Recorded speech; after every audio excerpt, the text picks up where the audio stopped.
আমরা খেয়াল করি যে আমরা খুব সুন্দর একটা প্রজেক্ট দাঁড় করিয়েছি, তাই না? প্রজেক্টটা আমাদের এই যে দেখো বইয়ের যে 49 পৃষ্ঠাে আমরা দেখতে পাচ্ছি যে এই যে উপশক্তি স্তরে ইলেকট্রন বিন্যাসগুলো করার ক্ষেত্রে এই যে এস পি ডি এফ এই চারটা উপশক্তি স্তর ইলেকট্রনগুলোকে যখন বিন্যস্ত করা হয়, আমরা সেগুলোকে যখন সাজাই আমাদের কাছে কিন্তু সিরিয়ালটা মনে হয় এদিকে 1 নাম্বার, তারপর 2 number, 3 number, 4 number, 5 number, 6 number হওয়ার কথা ছিল, তারপরে 7 নাম্বার, 8 নাম্বার, 9 নাম্বার, 10 নাম্বার এরকম হওয়ার কথা ছিল। কিন্তু আমরা যখন এদের পথটাকে ঠিক এখান থেকে এইভাবে হয়ে এই কালার চেঞ্জ করে সুন্দর করে মিলিয়ে দিয়েছি যে এই দুইটা সেম কালার, এই দুইটা চারটা সেম কালার, এই তিনটা 6টা সেম কালার, আর এই চারটা এই 8টা সেম কালার। এই চারটা ভাগে কিন্তু এটাকে যখন আমরা ভাগ করে ফেলেছি এবং তাদের একটা পথটাকে যখন আমরা এইভাবে দিয়েছি, তখন আমরা দেখতে পাচ্ছি মজার জিনিস। সিরিয়ালটা মূলত এইভাবে না, সিরিয়ালটা হচ্ছে কি, এটা 1, তারপর এটা 2, তারপর এটা 3, তারপর এটা 4, তারপর এটা 5, এটা 6 না হয়ে 6 হয়ে গেছে। এটা মজার জিনিস না এটা?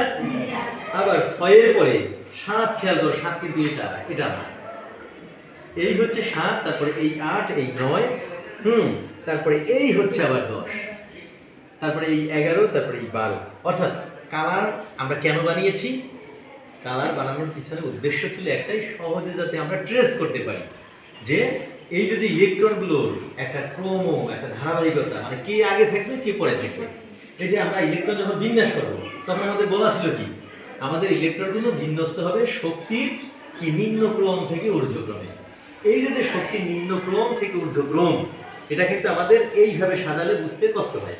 বাট যখনই আমরা এই কালার অনুযায়ী এইভাবে ঠিক সাজিয়েছি এবং আমরা এখন সিরিয়াল করে ফেলেছি, আমরা কিন্তু এখন সহজেই বুঝতে পারি যে এটা আসলে শক্তির নিম্নক্রম থেকে উচ্চক্রমটা কত সুন্দর হবে।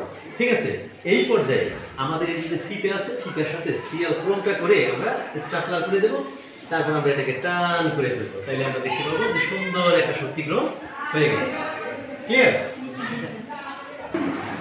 যাই হোক, আমি তোমাদেরকে যে নির্দেশনা দিয়েছিলাম সেই নির্দেশনা মোতাবেক কিন্তু তোমরা সুন্দর করে এটাকে একটা ফিতায় স্টাপলার করে আটকে ফেলেছো এবং আমরা স্পষ্ট দিয়ে দেখতে পাচ্ছি এই এখন আমরা সুন্দর একটা সিরিয়াল পেয়ে যাচ্ছি, যেখানে 1S, তারপরে 2S, তারপরে 2P, তারপরে 3S, তারপরে 3D, তারপরে 4S, এইভাবে পর্যায়ক্রমিকভাবে।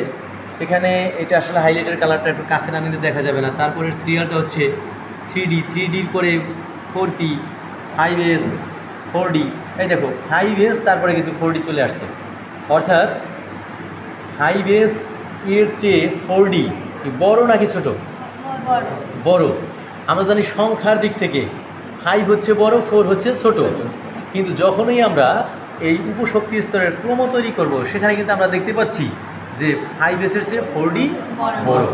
কারণ এখানে 5 হচ্ছে তার বাম পাশের সংখ্যা এবং এসে যে ধারণকৃত ইলেকট্রনের সংখ্যা। অনুরূপভাবে আমরা যদি আবার 4S, এটা হচ্ছে তার বাম পাশের সংখ্যা, অর্থাৎ শক্তি স্তর। আর এই 3Dতে যে পরিমাণে ইলেকট্রন ধারণ করতে পারে এদের সংখ্যা, এটা যদি আমরা ক্যালকুলেশন করি তাহলে আমরা স্পষ্টতই বুঝতে পারি যে 5S এর চেয়ে 4D এর মান অনেক বড়। এই জন্য তার অবস্থান কিন্তু 5S এর, অর্থাৎ 4D এর অবস্থান কিন্তু 5S এর ডান পাশে রাখা হয়েছে। এইভাবে পর্যায়ক্রমে আমরা কিন্তু এই সিরিয়ালগুলো পেয়ে যাচ্ছি এবং আমরা আমাদের বইয়ে এই সিরিয়ালটা এভাবে যেভাবে দেখতেছি এবং আমরা নিজেরা কিন্তু এই সিরিয়ালটা তৈরি করে ফেললাম। এবার তোমরাই বলো যে আমরা এই যে সুন্দর একটা কাজ করেছি, আমরা বইয়ের পড়ার চেয়ে খুব সহজেই এটাকে কি এখন মনে রাখতে পারবো না? খুব সহজে মনে রাখতে পারবো।